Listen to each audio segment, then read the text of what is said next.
अस्सलामुअलैकुम। आज हम बात करेंगे जी VFD के बारे में। ये 61 मॉडल का है। इसका हम दिखा देते हैं आपको। इसकी बात करेंगे कि इसका जो प्रेशर है, ये लगा है जी VFD। इसका जो प्रेशर है वो किस तरीके से हम कम और ज़्यादा कर सकते हैं। हमारा जो पंप है वो 6 पंप इस VFD पे चल रहे हैं। तो ये कितने बार तक जो प्रेशर है, अभी देखें आप कितना बार इसका प्रेशर आ रहा है। ये ऑलमोस्ट 3 बार है। तो हम चाहते हैं कि हमारा प्रेशर जो है वो मेंटेन करे ये 4 बार पे या 5 बार पे। तो किस तरीके से उसको चेंज कर सकते हैं। या जो सोलर इन्वर्टर लगे होते हैं, सोलर वाटर पंप लगे हैं, उसका भी इसी तरीके से चेंज होता है। तो किस तरीके से होता है ये वीडियो देखें जी। तो सबसे पहले आपने आ जाना है कि अभी आप देख सकते हैं हमारा जो है ये ऑलमोस्ट मोटर स्पीड जो है वो इस टाइम 2100 है।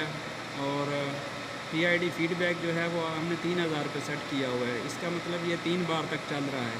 जितना हम ये PID जो है, इसका जो फ्रिक्वेंसी है, इसको बढ़ाएंगे उतना हमारा प्रेशर बढ़ेगा। तो उसको किस तरीके से बढ़ाना है,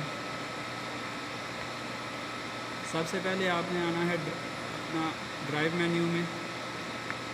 ड्राइव मेन्यू में एंटर करना है कि या मॉनिटरिंग में एंट्री करना है आपने, और नीचे आते जाना है। जब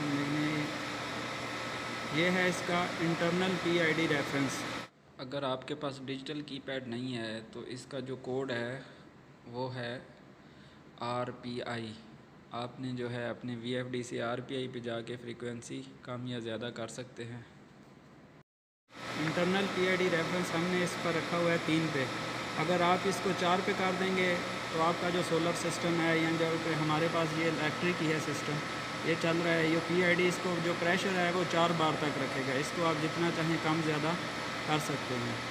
यहाँ से 2 बार कर देंगे तो आपका पंप जो है 2 बार तक ही आपके प्रेशर को रखेगा, और वो उसी हिसाब से अपनी स्पीड कम या ज़्यादा कर लेगा। आपको वीडियो अच्छी लगी है तो इसको लाइक और शेयर ज़रूर करें।